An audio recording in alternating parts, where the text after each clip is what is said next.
시청자 여러분 안녕하십니까? 뉴스 현장 시작합니다. 비상계엄 이후 국정 정상화를 위한 여야정 협의체가 진통 끝에 출범할 전망입니다.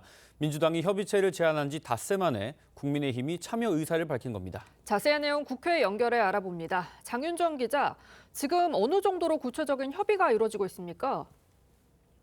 네, 국민의힘 권성동 원내대표는 어제 민생과 안보 협의를 위해 여야정 협의체에 참여하기로 했다며 협의체 인원 구성과 관련해서는 국회의장과 논의 중이라고 했습니다. 당초 민주당의 협의체 제안에 여당으로서 당정 협의가 우선이라며 부정적이었지만 닷새 만에 입장을 선회한 겁니다. 다만 민주당 제안이 아닌 우원식 국회의장의 제안을 수용한 것이라며 참여 주체도 이재명 대표보단 양당 원내대표가 중심이 돼야 한다는 입장입니다. 민주당은 여야정 협의체에 당대표가 당연히 포함돼야 한다는 입장이라 참여 범위와 운영 방식을 두고서는 주도권 다툼이 불가피하다는 전망도 나옵니다. 다만 양측 모두 협상 가능성을 열어두고 있어 이르면 다음 주 국회의장과 대통령 권한대행, 여야가 참여하는 협의체가 가동될 전망입니다. 네, 장윤정 기자, 국회에서 화재가 발생했다고 하는데 이건 무슨 일입니까? 네, 오늘 오전 11시 52분쯤 국회 소통관에서 불이 났습니다. 주로 출입 기자들이 머물고 기자회견이 이뤄지는 장소로 주말엔 결혼식도 진행되는 곳입니다. 오늘 화재로 기자들과 하객 400여 명이 대피하는 소동이 있었습니다. 경찰과 소방당국이 정확한 화재 원인 조사에 나선 가운데 현재로선 방화 혐의점은 없는 것으로 전해졌습니다. 국회에서 TV조선 장윤정입니다. 비상계엄을 사전 모의한 의혹을 받는 이른바 햄버거 회동 참석자들에 대한 수사가 이어지고 있습니다. 회동에 참석한 문상호 정보사령관이 어젯밤 구속된 데 이어 오늘도 회동에 참석했던 예비역 대령의 구속 여부가 결정될 예정인데요. 자세한 소식 사회부 연결해서 알아보겠습니다. 자, 이나곤 기자, 지금 김 대령에 대한 영장실질 심사가 진행되고 있나요? 네, 그렇습니다. 조금 전인 오후 2시부터 내란 실행 혐의를 받는 예비역 육군대령 김모 씨에 대한 영장실질심사가 서울중앙지법에서 진행되고 있습니다. 김 씨는 계엄 선포 당일 오전 노상원 전 정보사령관이 주도한 일명 2차 햄버거집 회동에 참석한 인물로 알려져 있습니다. 김 씨는 군 최고 수사기관인 국방부 조사본부에서 수사본부장까지 역임한 걸로 알려졌는데요. 회동 참석자들이 대부분 정보특기지만 김 씨는 헌병병과 출신입니다. 이 때문에 야권에선 국방장관 직속 사설계엄 수사팀 구성을 맡은 것 아니냐는 의혹을 제기한 상태입니다. 경찰은 지난 18일 김 씨를 긴급 체포해 당시 회동에서 어떤 논의가 오갔는지 조사했습니다. 김 씨의 구속 여부는 오늘 밤 늦게 결정될 전망입니다. 어젯밤에는 1차 햄버거집 회동 참석자로 알려진 문상호 정보사령관이 구속됐는데요. 중앙군사법원은 문 사령관이 증거인멸 및 도망 우려가 있다며 구속영장을 발부했습니다. 문 사령관은 계엄 선포 후 경기도 과천 중앙선관위에 병력을 투입하고 선관위 직원 등에 대한 체포를 지시한 혐의 등을 받고 있습니다. 지금까지 사회부에서 전해드렸습니다. 네, 들으신 대로 전국 혼란이 이어지는 가운데 이 여야정 협의체가 돌파구가 될 수 있을지 상당히 주목이 되고 있습니다. 정치권 쟁점들 지금부터 전문가와 짚어보겠습니다. 송국권 정치평론가, 김현주 전 국민의힘 대변인, 장현주 민주당 법률위 부위원장, 박성민 전 민주당 최고위원 나오셨습니다. 안녕하십니까? 안녕하세요. 반갑습니다. 네, 오늘 이재명 대표는 SNS에 빛의 혁명은 계속 중이다. 광화문이 더 많은 빛으로 빛나기를 바란다. 이런 취지의 글을 올렸습니다. 윤 대통령 탄핵 소추안 가결 이후에 이 주말 집회에 참여하는 시민들을 독려하고 있는 걸로 보이는데 어떤 배경이 있다고 보십니까? 일단은 헌법재판소 본격 심의에 들어갔으니까 여론전을 펼치는 것인데 저도 지금 강화문을 가로질러 왔지만은 지금 오늘따라 양쪽 이 집회하는 사람들이 거의 간격이 굉장히 가까워요. 네. 뭐 어떤 불상사가 일어날지 않을지 걱정도 되는데 이 상황에서 과연 정치 지도자가 지금 혼란한 상황에서 일종의 집회를 독려를 하는 메시지를 낸 건데 본인은 그 목적이 있겠죠. 헌재 심리가 뜨고 여론전을 해야 되는 거니까. 근데 일단은 말하고 좀 달라요. 말로는 지금 국정이 혼란되면 안 된다 해서 국정 혼란을 막기 위한 그 국정 안정화 협의 기구를 만들자고 이야기를 하고 있잖아요. 그리고 한덕수 그 권한 대행에 대해서도 탄핵을 안 하겠다. 그 탄핵을 하면은 국정이 혼란이 온다 이렇게 이야기를 했거든요. 이렇게 혼란이 온다고 이야기를 한 상황에서 실제로는 그 당의 집회에 대해서 독려를 하는 메시지를 보내면은 좀 앞뒤가 안 맞다는 생각이 들고 그리고 지금은 이 탄핵 절차가 두 가지잖아요. 하나는 정치적인 그 심판을 받는 게 있고 하나는 사법적 심판을 받는 게 있는데 정치적 심판은 끝났어요. 끝났어 탄핵안에 통과가 됐지 않습니까? 그러면 사법적인 심판은 정말 차분히 지켜봐야 돼요. 그 헌재를 신뢰를 하고 사법적 심판을 지켜봐야 되는 상황인데 이 상황에서도 저렇게 집회를 독려하는 것처럼 하는 것은 저는 좀 정치 지도자로서 이 상황에서 맞지 않다고 보고 그래서 본인의 뭐 사법 리스크 이야기도 본인의 사법 리스크 이야기도 계속 나오는데 그것도 차분히 지켜봐야 되지만은 이 헌재 심리도 차분히 지켜봐야 된다는 메시지를 오히려 내야 되지 않나 그렇게 생각합니다. 네. 알겠습니다. 네, 이 민주당에서는 양곡관리법 등 6개 법안에 대해 거부권을 행사한 한덕수 권한대행을 향해서 규탄대회까지 열면서 압박의 목소리를 이어가고 있습니다. 직접 보시죠. 내란 속의 꼭두각시 한덕수를 규탄한다. 한덕수 총리는 국민의 뜻에 따라 신속한 내란 사태 종결에 나서십시오. 지금 당장이라도 국무회의 열어서 공표하면 됩니다. 12월 31일까지 민주당은 기다리지 않는다. 이런 기조를 확인했고요. 그래서 선제적인 탄핵이 가능한 상황이다. 네, 지금 민주당에서는 한덕수 권한대행에 대한 선제적 탄핵을 거론을 하고 있습니다. 24일 전후로 한덕수 권한대행의 탄핵 여부를 결정하기로 방침을 전했다고요. 이걸 좀 두 가지 관점에서 봐야 될 것 같아요. 일단 아시다시피 지금 내란에 대해서 일반 특검법과 김건희 여사에 대한 특검법이 이제 정부로 이송되어 있는 상황이거든요.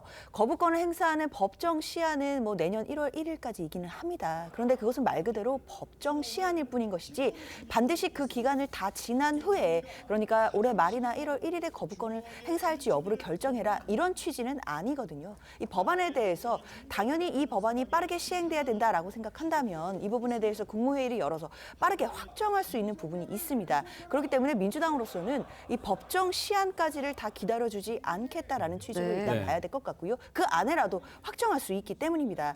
적어도 대통령에 대해서 이 내란에 대한 특검법이라든지 대통령 배우자에 대한 특검법만큼은 국민적인 또 기대도 있는 부분이 있기 때문에 당연히 조속히 확정지어서 시행돼야 된다라는 것이 민주당의 입장일 것이고요. 그리고 또 한 가지는 지금 상설특검법 같은 경우에는 이미 그 부분은 이미 거부권 행사할 수가 없는 부분이 있는데 국회에서 검사에 대한 추천위원회를 구성했음에도 관련해서 조속하게 지체 없이 추천 요구를 안 하고 있거든요. 이런 부분에 대해서도 위헌적이지 않느냐 또는 위법적이지 않느냐라는 판단도 나오고 있는 것으로 보입니다.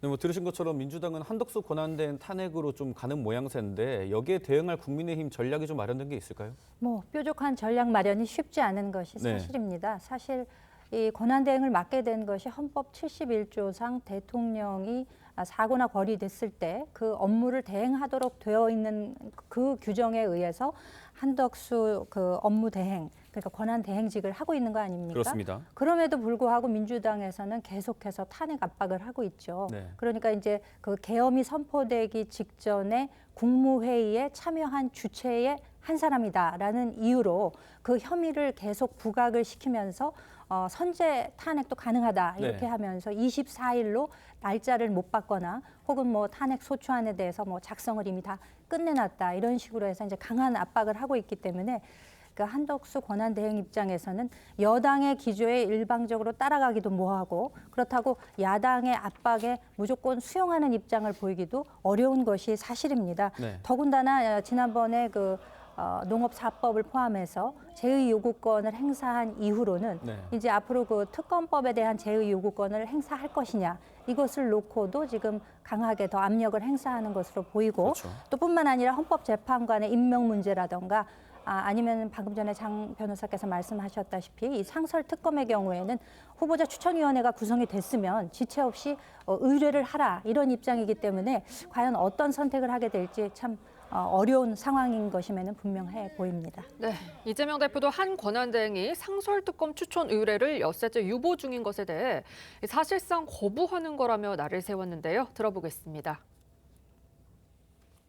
거부권 행사할 시간은 있고 특검 추천 의뢰에 도장 하나 찍으면 되는데 그게 할 시간이 없는 건 아닐 것 같습니다. 더 이상 국민들을 실망시키거나 분노하게 하지 말고 해야 될 일부터 신속하게 하기를 권고드립니다.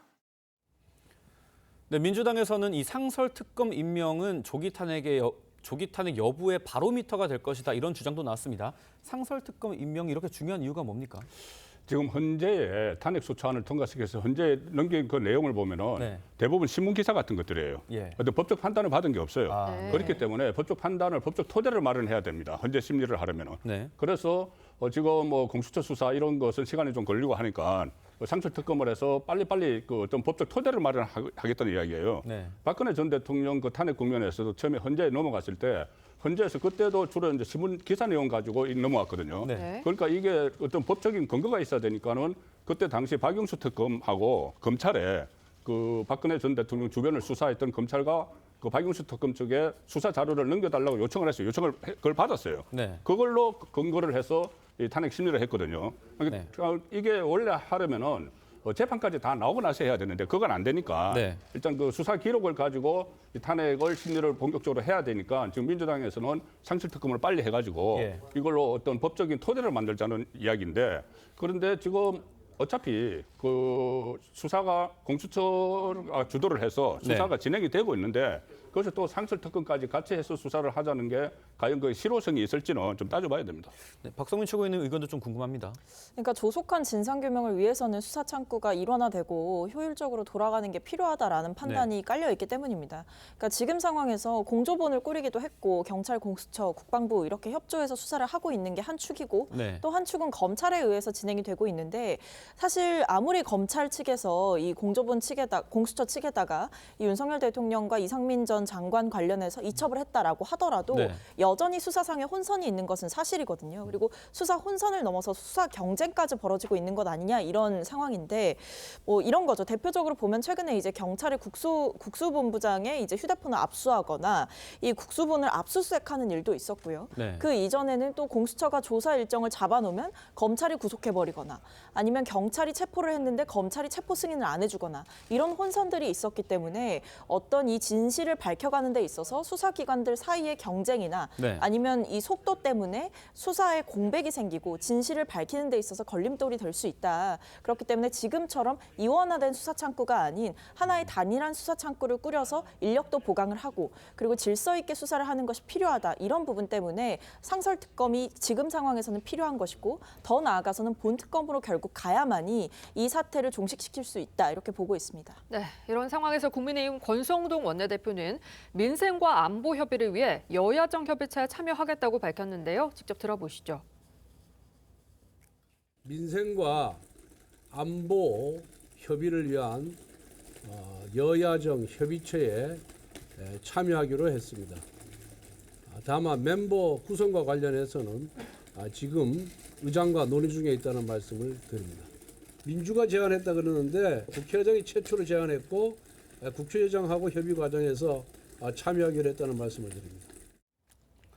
대변인님, 뭐 국민의힘은 여야정 협의체에 참석은 할 건데 이재명 대표는 빠지고 우원식 의장이 제안한 협의체에 여야 한다라고 주장을 하고 있습니다. 그렇습니다. 배경이 뭡니까? 그러니까 지난 15일에 그 이재명 대표가 제안을 한 바가 있죠. 당시에는 국정안정협의체를 구성하자라고 제안을 했는데 당시에는 권성동 원내대표가 그러니까 이제 한 대표가 사임하기 전날입니다. 그렇기 때문에 우리가 아직은 여당이다. 이렇게 얘기를 했어요. 그 얘기는 당 정을 중심으로 가겠다. 이런 뭐 협의체 구성에는 좀 부정적인 입장을 밝히기도 했었죠. 하지만 지금 뭐 국정 공백이 불가피한 이런 상황 하에서 야당의 협조 없이는 더 이상 이 국정을 끌고 가기가 어렵다는 판단을 일단은 한 것으로 보입니다. 뭐 예를 들어서 지금 안보나 치안 측면에서의 수장이 지금 전부 공석에 있지 않습니까? 그렇죠. 국방부 장관이나 행안부 장관이 지금 전부 자리를 비우고 있는 이런 상황 하에서 야당과 협조가 필요하다라는 판단은 일단 한 것으로 보입니다. 그럼에도 불구하고 이재명 대표에게는 좀 곁을 주지 않으려는 좀 그런 의도가 숨어져 있는 게 아닌가 싶습니다. 그러니까 지금 그 민주당 제안이라기보다는 우원식 국회의장이 제안한 그러니까 우원식 한덕수 권한대행 그리고 여야의 원내대표가 참석하는 것으로 이것을 구성하자라고 한 것을 보면 여기서 이제 이재명 대표만 쏙 빠져 있단 말이죠. 그렇죠. 그러니까 이제 거기에 무슨 숨은 뜻이 있는가는 이제 누구나 짐작이 가능하지 않을까 이렇게 생각이 됩니다. 네, 말씀하신 것처럼 국민의힘에선 지금 참여 주체를 두고도 이재명 대표를 제외한 여야 원내대표가 참여하는 협의체가 돼야 된다는 입장인데요. 변호사님, 지금 운영 방식 두고도 여야 주도권 싸움이 좀 불가피할 것 같아요. 글쎄요, 저는 주도권을 상당히 원하는 건 국민의힘 쪽이라고 생각합니다. 앞서서 국정 관련된 안정협의체를 이재명 대표가 제안하면서요, 그런 얘기 했었거든요. 주도권도 국민의힘이 다 주겠고, 네. 관련된 안건도 뭐 전체적인 걸 하기가 어렵다라고 한다면 경제, 민생만에 한정해서 해도 된다라고 양보를 하는 모습도 보였었거든요. 그럼에도 저는 국민의힘에서 주도권 내지는 정당의 정치적인 유불리를 너무 위의 순위에 두고 모든 것을 고민하는 것이 아닌가 생각합니다. 이 모든 과정을 국민들이 보고 계시거든요. 지금 상황에서 정말 국가와 국민 그리고 경제와 민생을 위해서 모든 것을 내려놓고 달려드는 정당이 어떤 정당인지 그리고 그런 지도자가 누구인지에 대해서는 저는 국민들이 시시각각으로 판단하실 거라고 생각합니다. 네, 다음 주제 한번 살펴보겠습니다.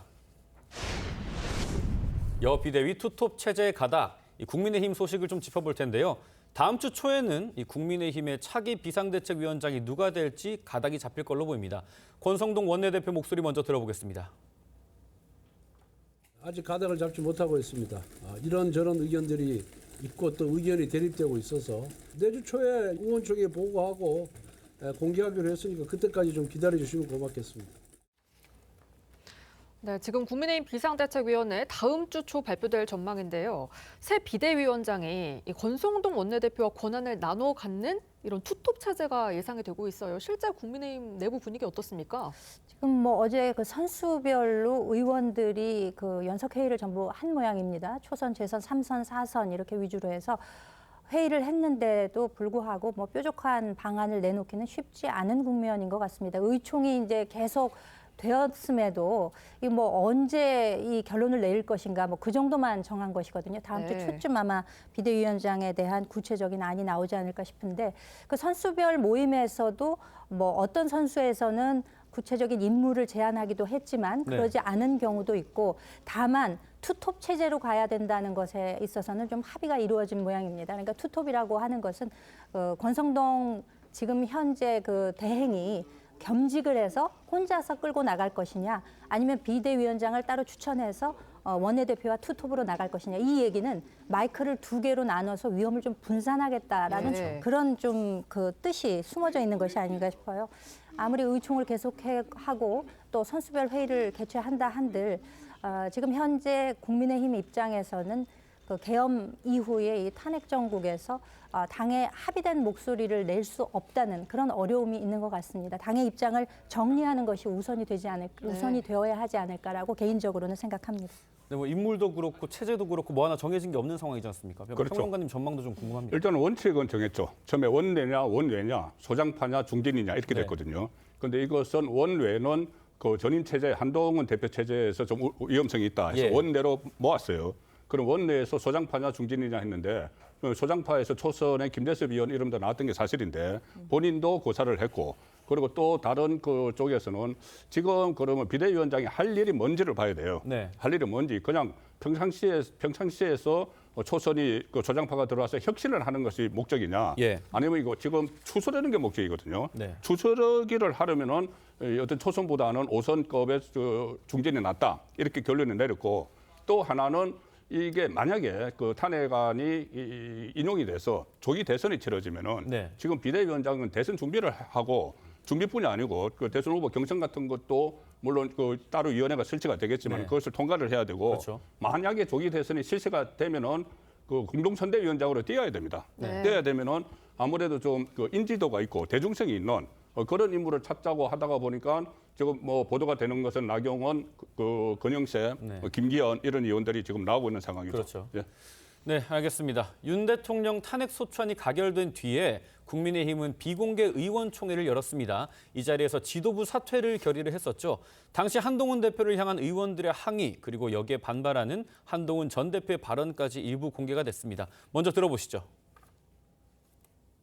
탄핵이 필요하다고 생각해 왔습니다. 그 이유는 직무를 정상적으로 수행하는 것이 나라와 국민의 큰 해가 될 것이다라는 확신 때문이었습니다. 이 자리에서 그만두셔야 비상계엄을 제가 한 게 아닙니다. 제가 투표를 했습니까? 네, 뭐 한동훈 대표는 윤 대통령의 직무 수행이 국민들에게 해가 될 거라고도 하고 이 내분이 상당히 심각해지는 상황인데 지금 국민의힘 좀 어떻게 보고 계십니까? 그러니까 제가 봤을 때는 좀 정상적인 판단이 되지 않고 있다라고 보입니다. 네. 왜냐하면 사실 상식적으로 생각한다면 각각이 한 명 한 명이 다 헌법기관인 국회의원들이라면 국회에 계엄군을 보내서 사실상 뭐 의원들을 체포해라, 끌어내라, 뭐 여야 대표 체포조도 있었다 이런 이야기가 있는 상황 속에서 네. 이 반헌법적인 계엄을 목도하고도 어떻게 보면 지금 친윤계 의원들의 정서는 한동훈 대표가 더 싫다라는 거지 않습니까? 네. 이 반헌법적인 대통령의 비상계엄 문제를 지적하기보다는 그 문제를 오히려 지적하고 대통령의 정상적인 직무 수행을 멈춰야 된다라고 주장했던 한 대표를 공격하고 친한계 의원들을 타겟팅하는 것은 결과적으로 민심과 완전히 역행하고 있는 행보를 보여주고 있다라고 생각합니다. 이 과정에서 한동훈 대표에 대한 책임론 불거질 수 있습니다. 네. 근데 그 방향이나 내용 자체를 보게 되면 한동훈 대표 때문에 마치 이 모든 사태가 일어난 것처럼 이야기를 하지만 국민의힘 의원들의 분노가 향해야 할 곳은 사실 1차적으로는 한동훈 대표 이전에 윤석열 대통령이어야 하는 거거든요. 윤석열 대통령이 계엄군을 보냈고 결과적으로 국회를 무력화시키려는 것이 분명했던 그 정황들을 다 보고도 여전히 한동훈 대표에 대한 분노가 가시질 않고 있는 지금의 상황들을 보게 되면 또는 그 탄핵 직후의 상황들을 보게 되면 전혀 지금 상황에 대한 문제의 본질을 제대로 짚고 있지 못하다라는 생각이 듭니다. 국민의힘에서는 뭐 이 과정을 당내 수습의 한 차원이라고도 볼 수 있지 않을까요? 어떻게 보십니까? 글쎄요, 뭐 한 대표의 입장에 대해서는 지난 의총 몇 차례 그 실제 의원들과 부딪히는 장면들이 나왔고 또 그렇습니다. 이후에는 그 녹취록이 나오면서 네. 실질적으로 한 대표가 그 사퇴하기 이전에 했다는 제가 투표했습니까? 제가 계엄 선포했습니까? 요 말만이 노출됐을 때는 조금 너무 독단적인 것이 아니냐라는 평가가 있기도 했지만 네. 추후에 다 그 전체 녹취록을 듣고 나니까 실제로 한 대표가 추구했던 것이 무엇이냐. 그러니까 결과적으로 여론과 우리 당원이나 지지층 사이에 있는 그 괴리 현상 예. 이런 것들을 좀 타파하고 실질적으로 대통령께서 직무를 수행하기 어려운 입장이라는 것에 대해서 그 누구보다 한 대표가 이해도가 높았다라는 것이 이제 제 느낌이고요. 예. 그렇기 때문에 지금 당 내에서 오히려 누가 이 녹취록을 유출을 시켰느냐라는 일종의 색출 시도가까지 나오는 것을 보면은 당내가 참 어려운 국면임에는 분명하고 그렇기 때문에 이 계엄과 탄핵 국면으로 이어지는 이 과정 속에서 국민의힘의 입장이 무엇인지에 대해서 명확히 설정을 하고 그 입장을 정리하고 국민께 무언가 성명식으로라도 발표를 하고 그렇게 하고 나야 당내에 뭐 통합이 이루어지든지 네. 혹은 뭐 쇄신이 이루어지든지 할 수 있는 것이지 그 이전에 지금 뭐 통합을 위해서 경험 많은 중진들을 위주로 해서 비대위원장을 뽑는다 한들 네. 당이 오히려 산으로 가는 것은 아닐까라는 걱정이 있는 것도 사실입니다. 네, 변호사님께서는 지금 국민의힘 어떤 수습책이 필요하다고 보십니까? 이럴 때일수록 더 간단하게 단순히 생각하면 된다고 생각합니다. 헌법에 맞게 그리고 국민들의 눈높이에 맞춰가면 된다라고 생각이 드는데요. 국민의 의원들로서는 특히 중진 의원들로서는 사실 국민을 우선순위에 놓고 또는 헌정 질서를 지키는 것을 우선순위에 둔다라기보다는 당 내에서의 정치적인 유불리를 너무 계산하는 것 같습니다. 사실 지금은 정당의 어떤 유불리를 따지거나 또 당리당략적인 어떤 이해관계를 따질 때는 아니거든요. 그런 모습들을 국민들이 다 알고 계시고 간파하십니다. 그렇기 때문에 지금으로서는 당내 뭐 분열상이나 이런 부분들이 국민의 민심이나 눈높이에서 멀어지고 있기 때문에 벌어지는 일이기 때문에 지금이라도 모든 걸 다 내려놓고 국민 민심 그리고 국민 눈높이에 맞추려는 노력을 먼저 해야 되는 것 아닌가 생각됩니다. 네. 네, 다음 주제도 살펴보겠습니다. 네, 이번 주제는 윤석열 대통령 25일 10시에 출석하라입니다. 이 비상계엄 사태를 수사하는 공조수사본부가 윤석열 대통령에게 출석을 재차 요구했습니다. 시점은 오는 25일 오전 10시, 장소는 공수처 청사입니다. 공조부는 윤 대통령에게 18일까지 출석해서 피의자 신분으로 조사받아라 이렇게 통보를 했지만 윤 대통령 응하지 않았었습니다. 관련 내용 들어보시죠. 출석 요구서 전달에 대해서 대통령 비서실하고 협의를 했고요. 대통령께서 직무가 정지된 상태에서 출석 요구서를 전달하는 업무가 비서실의 업무인지 판단이 서지 않는다라고 해서 지금 관저로 이동해서 전달할 예정입니다. 앞으로 공수처가 수단 통보하면 윤 대통령 출석할 생각이십니까? 기본적으로 어떤 수사 상황에 대한 내용이랄지 출석 여부랄지 이런 부분에 대해서는 제가 말씀드리기보다 머지않은 시기에 대통령께서 변호인단 구성을 마치면 변론팀의 발표를 통해서 말씀을 드릴 수 있을 것 같습니다. 네, 앞서 윤 대통령 18일 출석 요구엔 응하지 않았었고요. 25일에도 출석을 할지 미지수입니다. 그런데 이번에 안 나갈 경우 체포영장이 청구될 수 있잖아요. 이번에 윤 대통령의 출석 가능성 어떻게 보십니까? 저는 장관은 좀 더 시간이 필요하다고 생각을 할 것 같습니다. 그리고 네. 지금 뭐 두 번째인데 또 다른 기관에서 지금 출석을 요구를 했지 않습니까? 네. 그런데 바로 체포영장을 할 가능성은 좀 일단 낮다고 보고 두 가지가 정리가 돼야 된다고 봐요. 하나는 수사 주체입니다. 예. 물론 지금 공수처로 이렇게 뭐 윤석열 대통령에 대한 수사는 검찰에서 넘겼다고 하지만 그렇죠. 과연 이 내란죄 수사를 공수처가 할 수 있는 것이냐 이 문제가 있어요.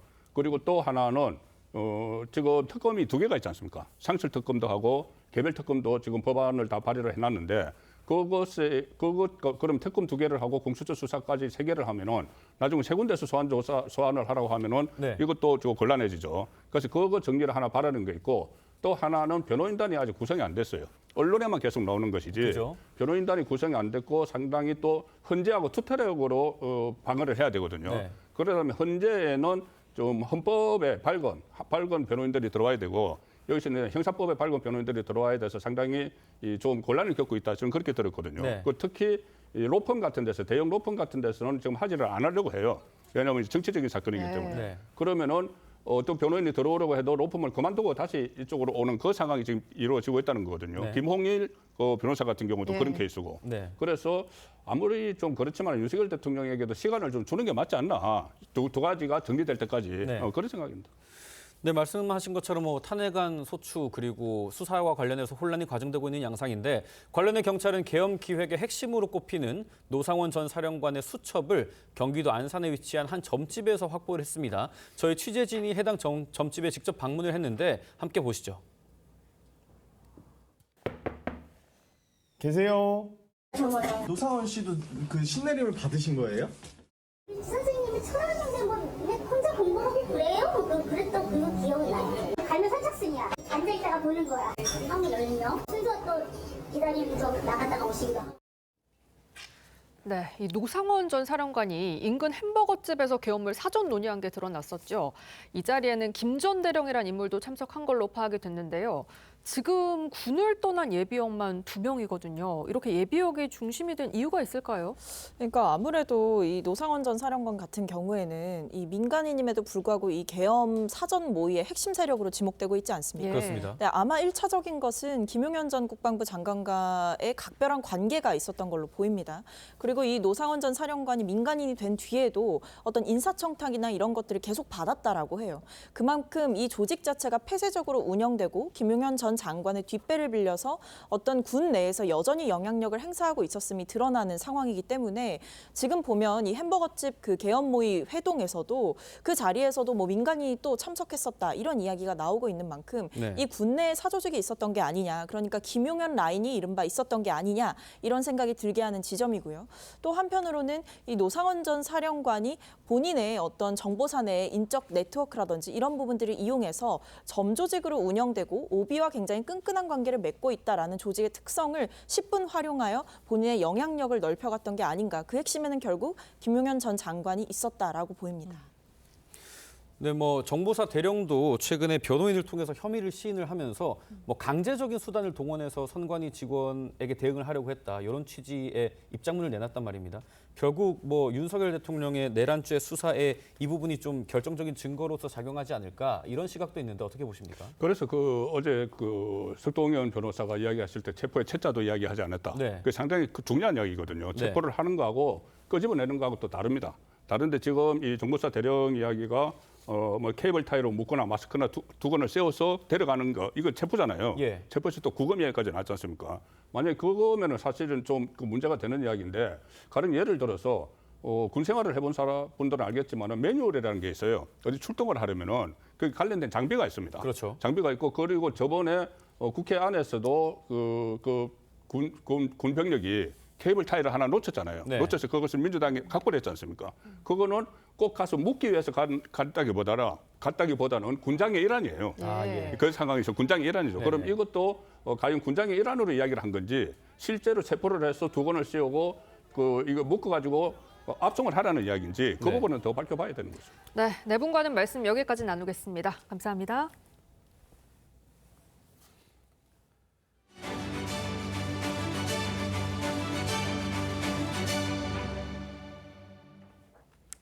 네, 전국의 트로트 열풍을 불러일으킨 미스터 트롯이 시즌 3로 돌아왔습니다. 첫 회 시청률이 전국 기준 12.9%를 기록하면서 그야말로 화제의 중심에 섰습니다. 첫 회였지만 앞으로 트로트계를 책임질 예비 스타들의 모습이 이미 여럿 보였는데요. 박소영 기자입니다.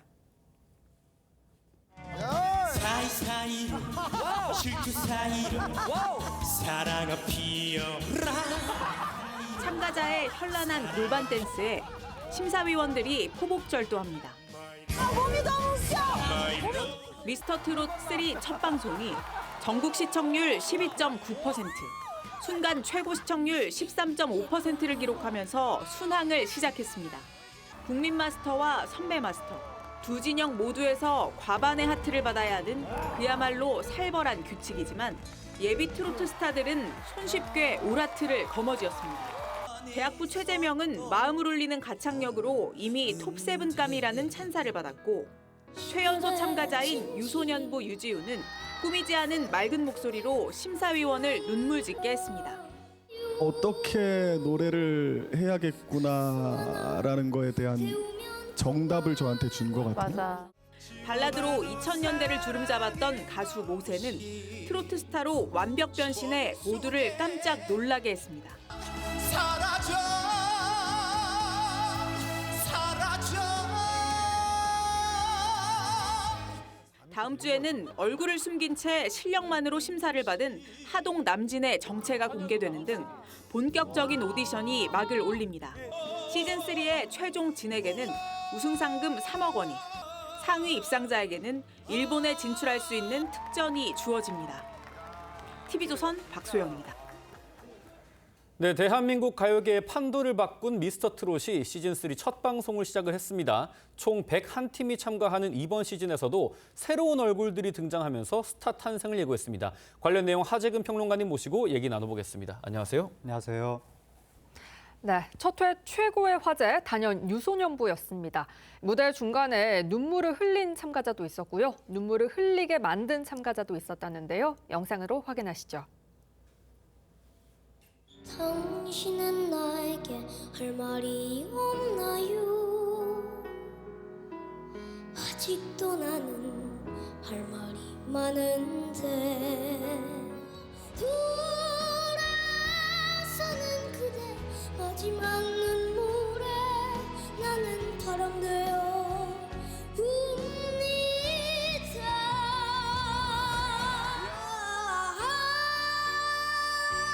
붙잡아도 뿌리치는 높은 완행열차. 왜 울어? 울지마 왜 울어? 울지마. 울어 어떡해? 울지마. 괜찮아 울지마.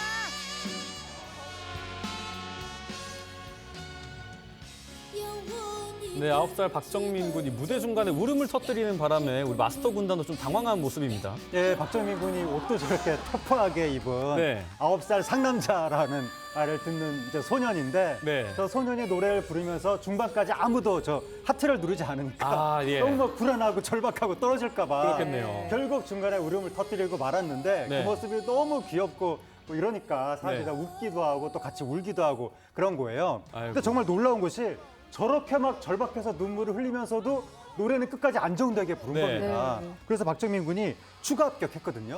그 결과 다행입니다. 유소년부 전체가 본선에 진출하는 진기록을 세웠습니다. 네, 그런데 유지우 군이 8살이라고는 정말 믿기 힘든데요. 최연소 참가자라고 하죠. 그런데 이찬원 씨가 오히려 유지우 군한테 고맙다고 했거든요. 왜 그런 겁니까? 예, 그러니까 유지우 군이 노래를 너무 감동적으로 보니까 이찬원 씨가 막 눈물을 흘린 거예요.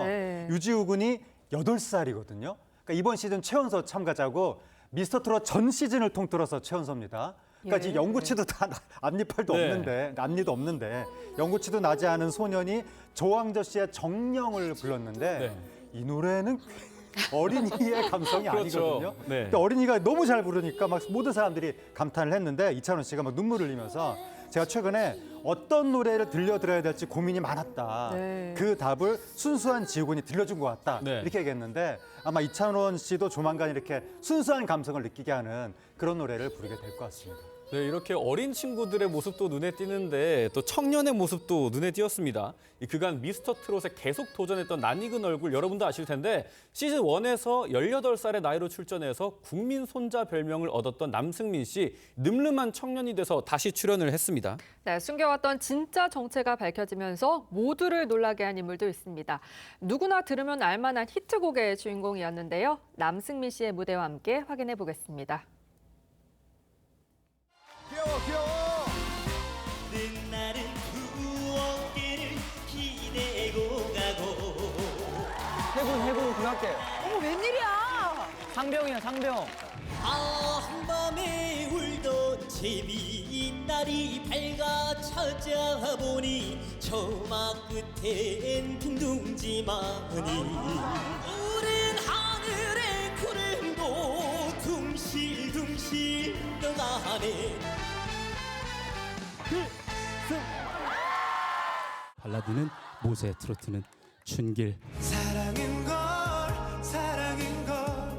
지워봐도 사랑인 걸 지금은 한마디 대답도 없이 허공 중에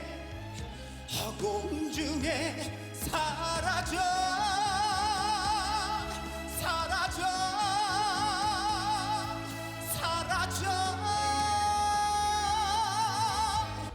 가는 일들. 네, 남승민 씨 저도 기억이 생생한데요. 시즌 1에선 교복 입고 나왔었잖아요. 이번 시즌에선 군복을 입고 등장을 했어요. 그렇습니다. 2020년 미스터 트롯 시즌 1에 국민 손자 남승민 군이 예. 이번에 군복을 입고 남승민 씨가 돼서 나타났는데 네. 남승민 씨가 과거에 시즌 1 때 예. 정동원 군하고 같이 유소년부로 이제 출전을 했었거든요. 그렇죠. 그때 이제 정동원 군이랑 송대관 씨의 네 박자를 맛깔나게 불러서 국민 손자 타이틀을 받았었고 네. 하지만 당시에 준결승에서 안타깝게 이제 탈락을 했었는데 네네. 이번에 4년이 흘러서 이번에 대학생이 된 거예요. 대학생부 해군 군악대 소속으로 네. 이번에 출전을 해서 아주 야심차게 망부석을 불렀거든요. 네. 근데 이번에 시우민 씨가 하트를 누르지 않으면서 오라트를 실패한 거예요. 아, 네. 그래서 지금 예비 합격자 신분이 됐습니다. 아, 오라트를 못 받았군요. 그렇습니다. 안타깝네. 이 트롯 가수로 변신한 춘길, 하지만 그전엔 20년 동안 발라드 가수로 활동해온 모세 씨였습니다. 발라드만큼 트롯 실력도 대단해서 이 최단 시간에 올 하트를 기록했다고 합니다. 네, 모세 씨가 아주 유명한 발라드 가수였는데 네. 옛날에 사랑인걸 막 이런 그렇죠. 노래로 기억이 납니다. 그게 옛날에 한때 휴대폰 컬러링 1위 맞아요. 그리고 또 수많은 그 미니홈피 그 BGM으로 네. 사랑을 받았던 노래였었는데 그 모세 씨가 2년차 트로트 가수 춘길이라는 새로운 이름으로 네. 미스터 트롯 3에 이번에 도전을 한 거예요. 네네. 현철 씨의 당신의 이름 정통 트로트 노래를 불렀는데 워낙 노래를 잘하니까 네. 1절 만에 기다렸다는 듯이 1절 만에요? 네, 그렇습니다. 오라트가 나왔습니다. 네. 앞으로 상당히 또 많은 활동을 기대하게 만들고 있는데 모세 씨가 지난 20년 동안 사랑인 걸 이 노래만 주구장창 불러왔다. 네. 근데 앞으로는 트로트 히트곡도 불러보고 싶어서 큰 꿈을 안고 미스터 트롯에 도전했다라고 포부를 밝혔습니다. 네, 그런데 현역 군은 미스터 트롯인 임명웅 씨 그리고 안성훈 씨를 배출한 실력자들의 각축전이 벌어지는 곳이죠. 네, 이번에도 쟁쟁한 실력자들이 등장을 했습니다. 누군지 무대 영상으로 직접 확인해 보시죠. 이제 와서 어떡해요 이미 사랑해버린 걸 알아요 나도 알아요 맺지 못한다는 걸 조금만 그대 희망가려거든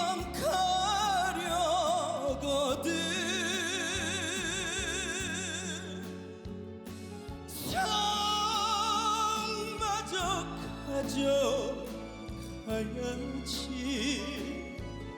와 대박 노래 너무 잘하는데. 아 잘한다. 그대 희망하려거든.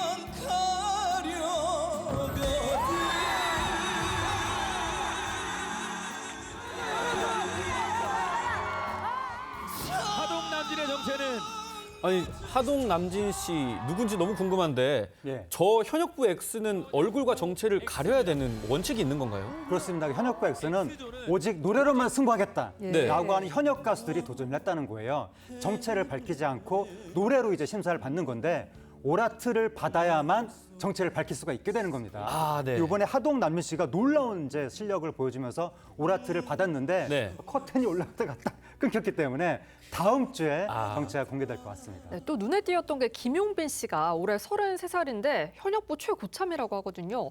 무려 데뷔 21년 차라는데 마스터들의 롤모델이었다고 해요. 그랬다고 합니다. 그러니까 김용빈 씨가 33살인데 데뷔 21년 차라는 네. 거예요. 네. 바로 유치원을 졸업하자마자 그때부터 가수 활동을 시작했다라고 네. 하는 건데 바로 옛날에 유명한 트로트 신동 중에 한 명이었다고 합니다. 예. 지금 뭐 김희재 씨 말로는 과거 트로트 신동계에 투톱이 있었다. 네. 양지원, 김용빈 씨다. 이렇게까지 얘기를 할 정도거든요. 네. 실력은 정평이 낮다는 건데 그동안 부담이 커서 미스터트롯에 도전을 못했었다라고 김용빈 씨가 얘기했거든요. 네. 이번에 용기를 내서 드디어 도전을 했으니까 이번에도 상당히 높은 성적이 기대가 되는 상황입니다. 뭐 참가자들 면면도 굉장히 화려한데 그에 걸맞게 이 마스터들 중에도 굉장히 눈에 띄는 분들이 계세요. 그중에 예능계 대부 이경규 씨도 참석을 했다고 하는데 심사 기준도 좀 궁금합니다. 그리고 이번 시즌의 새로운 룰에 대해서도 좀 알려주시죠. 네, 그러니까 이경규 씨가 아주 충격적인 심사 기준을 발표했거든요. 본인만의 심사 기준인데 뭐 국민들 경악에 빠뜨렸습니다. 뭐라 그랬냐면 학연, 혈연, 지연이 중요하다라고 하면서 예. 내가 제작한 영화에 나왔던 2차전 다리를 부른다면 무조건 통과다. 정말 본인만의 심사 기준이시네요. 내가 졸업한 동국대학교를 나왔다면 무조건 통과다. 네. 이렇게 얘기해서 많은 사람들한테 경악과 웃음을 안겨줬고요. 그리고 또 이제 새로운 룰이라는 게 뭐가 있냐면 마스터 군단이 2개로 나뉘었습니다. 네. 근데 예전에는 하나였었는데 지금은 뭐 장윤정, 김연자, 진성 씨 이런 식으로 구성된 국민 마스터가 한 집단이 있고 그다음에 뭐 장민호, 영탁, 이찬원 씨 등으로 구성된 선배 마스터 군단, 네. 2 마스터 군단이 있는 거예요. 네. 그래서 한 마스터 군단에서 설사 올 하트를 받았더라도 다른 마스터 군단에서 과반 이상의 하트를 받아야만 탈락하지 않게 되는데 이번에 마스터들이 많아졌으니까 그로 인한 새로운 재미들도 많이 나타나게 될 것으로 보입니다. 네, 이렇게 첫 회만의 화제의 중심에 선 TV조선 미스터트롯 3는 매주 목요일 오후 10시에 방송됩니다. 과연 다음 주엔 어떤 참가자들이 나올지 벌써부터 기대가 됩니다. 네, 저희는 1분 뒤에 돌아오겠습니다. 절기 동지인 오늘 내륙 곳곳에 눈비가 내리고 있습니다. 서울의 눈비는 모두 잦아들었지만 현재 강원과 충청, 남부 곳곳에 대설주의보가 발효 중입니다. 내륙을 중심으로는 오늘 오후까지 1에서 5cm의 눈이 더 내리겠고요. 제주 산지와 울릉도 독도는 내일까지도 눈이 이어지겠습니다. 눈비 구름 뒤로 찬 공기가 밀려오면서 기온이 뚝 떨어지겠습니다. 현재 경기와 강원, 일부 충북 지역에는 한파주의보가 내려졌습니다. 내일은 서울의 아침 기온이 영하 6도까지 떨어지겠고 오늘보다 6도 정도 기온이 낮아지겠습니다. 오늘 서울을 포함해 중서부 지역은 초미세먼지 농도 나쁨 단계에 보이겠고 오후에도 충남과 남부 곳곳으로 공기질이 탁할 수 있겠습니다. 오늘 한낮 기온은 어제보다 2, 3도 정도 낮겠습니다. 서울이 2도, 대전 5도, 강릉과 대구 6도 예상됩니다. 다음 주 성탄절에는 눈비 소식 없이 전국 하늘에 구름만 많겠습니다. 날씨였습니다. 12월 21일 토요일 TV조선 뉴스 현장은 여기까지입니다. 함께해 주신 여러분 고맙습니다.